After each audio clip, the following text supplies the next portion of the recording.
What is up, and welcome back to Cryptographics. Thank you for checking out the video. Today we're talking about 4 strategies to acquire Pulsechain or the PLS token as fast as possible at launch if you've missed the sacrifice phase. So without further ado, let's get right into it. We're gonna start from the back. So number 4 on how to get Pulse at launch as fast as possible is freepulse.io. If you've missed the sacrifice phase of Pulsechain, but just want some tokens to transact with on the network, like you're less actually invested in the PLS token yourself, or you want to be less invested in the PLS token, but you want to utilize the network, this is the fastest strategy. All you got to do is you connect your wallet, you roll the numbers. It's like a little number that comes up, it randomly generates, and you get between 1 and 155,400 PLS tokens every hour of every day.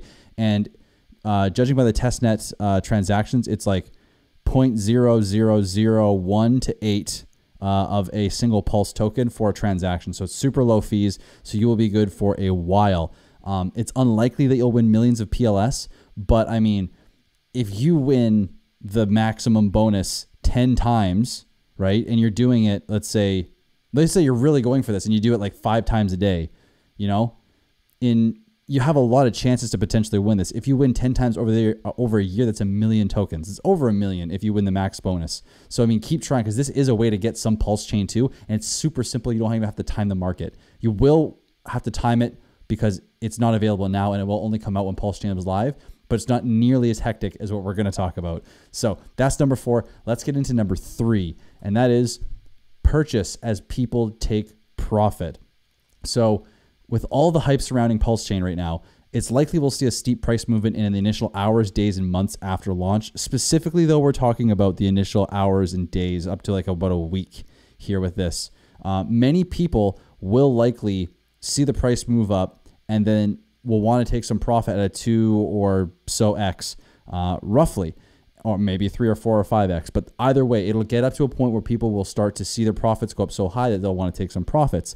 And at this point, we're going to see a major opportunity to acquire should the supply be low at launch, right? If you can't get anything at launch, this may be the only opportunity to do that.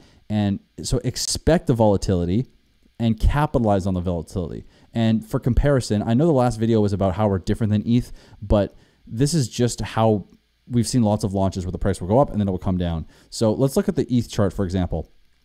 You can see on the left here that it started about 0.75 of a dollar, so 75 cents, right? Went all the way up to just about $1.90, and then it crashed down within a handful of days. And one thing we should note here that the initial launch to the top is roughly about a week, and so we can see that the crash afterwards is within another week as well, and it crashes down almost 60% or so. Like it almost comes down around like 70, 80 cents. Which is a big deal. It's a lot of, the price is coming down a long way, so it's a good opportunity again. Now, this is where I think that it's quite different than ETH. If we look at the rest of the chart, we go down, down, down, down, down, down, down, and then we kind of come back up around the October period, which is like 2-3 months away, or 2 months after that, and then it starts to rise again. I don't think this is likely to happen. I do think there is likely to be more consistent upward movement in general from Pulsechain. So that initial pump and dump is the one to really look out for if this is the best strategy for you in the long run. And that is number 3, guys. So let's look at number 2 and figure out what else we can do, because we're going to get into a little more complicated stuff here, but it is much more instantaneous as far as how quickly you can transact. So let's check out number 2. And that is buying an ERC that will reach price parity quickly, or as quickly as possible.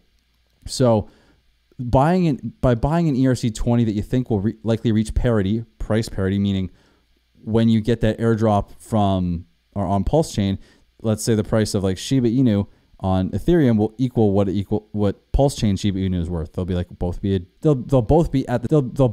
the same price, right?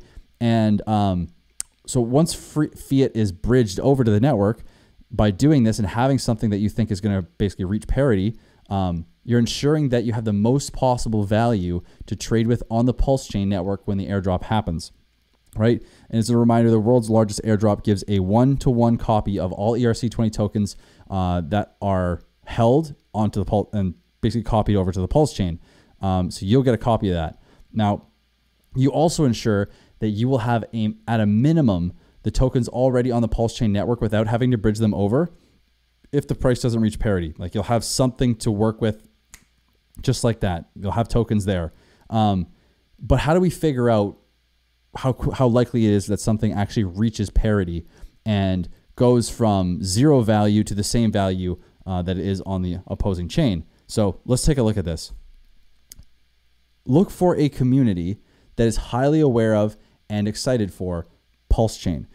High awareness of Pulsechain is going to create desire to get on and utilize that chain, which means that is highly likely that whatever token is attached to that community is going to be used, whether it's buying or selling.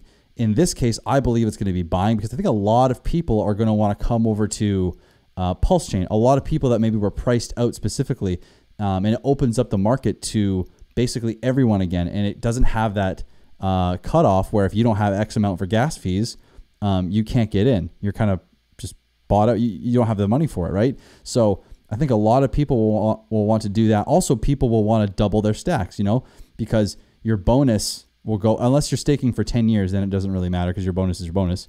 But actually, I'm just going to cut that part out. But if you are just bringing your coins over, you're doubling your stack. And I think a lot of people are going to want to do that and have twice as many coins on one chain that's way cheaper to transact on. Some people just don't even want to use ETH anymore. So if it happens that the price starts to go up, or people start to bridge their money over and try to get into this token, the price might not just reach parity. There's also the chance that the price could go past parity. And if your token is $1 here, it could go up a little bit or a lot. It really depends on how much it's utilized. You may see on the other side on ETH, the price dip a little bit, but still you will have a lot of extra, you'll have some gains on your free money that will be able to be used to buy Pulsechain. And this is a very, very potent strategy, I think, because if you do it right, you're going to have the most possible money in the beginning when everything else is still finding its value the fastest, and you'll be able to take advantage of everything, whether it's Pulse, PulseX, any ERC20 or PRC20, sorry, on the network. So I believe too that the community that fits this bill the best is the Hexagon community. And therefore it's Hex, because Hex is built by Richard Hart, and this is another Richard Hart product, right? Like Pulsechain. So of course, the core of the people who are going to be looking to get into or onto and utilize the Pulsechain network will be Hexicans, right? The people who hold Hex. It seems natural. So in my opinion, especially because with PulseX and Pulsechain, those are also going to be highly sought after tokens, but they have no previous price performance, right? We have seen now with Hex what it's done over the last 2 years and what it is as a product and what it does, right? And how special it is. People are going to want to hop over to the Pulsechain and take advantage of that as well. So I think personally that is the fastest way to get your money that's already free to go to the same amount of value that it is on the Ethereum network or beyond, and make you get more Pulsechain quicker. But let's talk about exactly how to utilize that, because like Richard said in the beginning of when the sacrifice phase was going to go on, is that the only Pulsechain that will be available for the most part and that will be minted is going to be from the sacrifice phase. So how exactly are we going to get any Pulsechain once we're there? Let's talk about that in number 1. Utilize your ERC20s to scoop up what the AMM supply will mint. So when Pulsechain launches, an AMM fixer bot is going to come along and fix the ratios of tokens to PLS in the pools that previously had ETH in them on the Ethereum network, because a lot of these exchanges, or what PulseX is doing, is copying the ratios or copying the pools over, and instead of anything that is basically attached to Ethereum, it's switching that out for Pulse. But because the supply is, I believe it's about 1.2 million X higher on the Pulse side, the ratio has to be switched.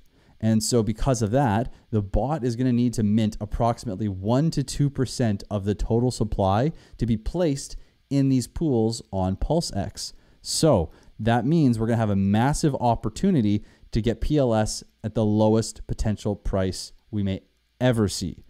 Potentially. This is speculative, but it's important to note.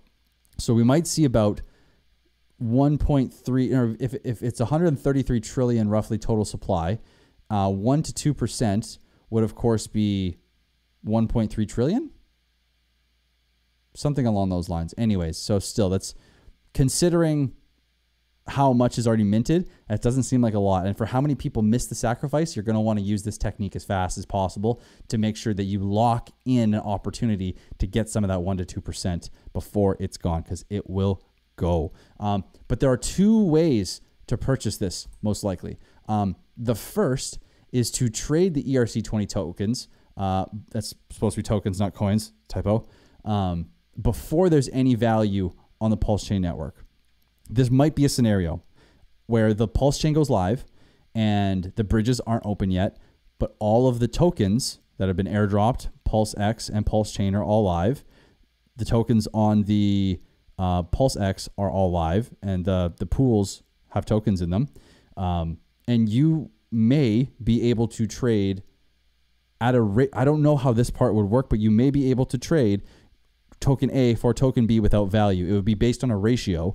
And not based on any kind of fiat value. It's still ratio based anyways in the pool, but there will be no fiat value attached to it. So you may be able to get in before fiat comes over.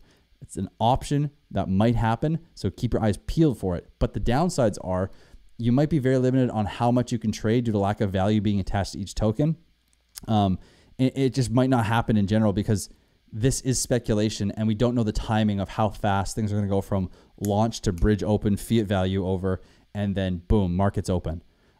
So be prepared for something like this and keep your eyes and ears peeled for more information. I will too. And if I discover anything, I will definitely bring this up to you guys and let you know what I find. But for now, this is everything that I can bring you. But the second part of this equation is to wait for bridged fiat to create value on the Pulsechain. So money is bridged over from Ethereum to create value with one token, which then creates value on more tokens because of the ratios in the pools. And when you properly select your ERC20, or when your properly selected ERC20 reaches parity, you swap the free copies for the Pulse token that will be available from the AMM fixer bot, which is like a 1 to 2% supply, which it's probably going to go fast. So you're really, really going to want to try and time this as well as possible. And if you're looking for timing stuff, go to Twitter. Go follow Richard Hart. Go follow myself at Cryptographics. You can see there's all sorts of hexagons you can follow. That's the best place for the fastest updates. It's like the moment something goes live, everyone's sharing it, and it is always Twitter is the fastest way to learn. It beats YouTube, it beats Instagram, it beats almost anything. It's just instantaneously. If you want those instant updates, go to Twitter. And guys, that is the 4, but we're not done. I got a bonus for you here. So check this out. On March 19th, 2020, so yesterday or Saturday, if you're watching this today, March 20th, in a Twitter space, which was a call which had a lot of people in it, Richard Hart revealed that one of the largest exchanges has committed to listing the PLS token on it. He did not say which one. He also said that because these people can be very flaky, he didn't want to name them in case something happened or something changed, and it didn't happen. But those were his words, and so it's likely that we see the PLS token actually listed on a major exchange coming soon when Pulsechain launches, which is massive, which also could be another opportunity to pick up some Pulse elsewhere aside from on the PLSX or the PulseX exchange as well. And bonus number 2, we have testnet 2B with all the sacrifice balances is now live. It's fully working. You can go and swap PulseX tokens with Pulse or Hex or USDC. The Uni front end is working. You can go to the Pulsechain validators website where you can basically stake stake in the nodes and earn rewards that way and test all that out. It's all looking amazing, and I'm so excited. We're so close to Pulsechain, guys. Like we're 2 months away. I hope not, but we are not far away, and it's super exciting times. So guys, thank you so much for checking out the video. Please like and subscribe for more videos like this. And please let me know in the comments if you have any strategies that I haven't talked about today, what your thoughts are on the video, and what you'd like me to cover next. So one more time, guys, thank you so much for watching, and I will catch you on the next one. Peace.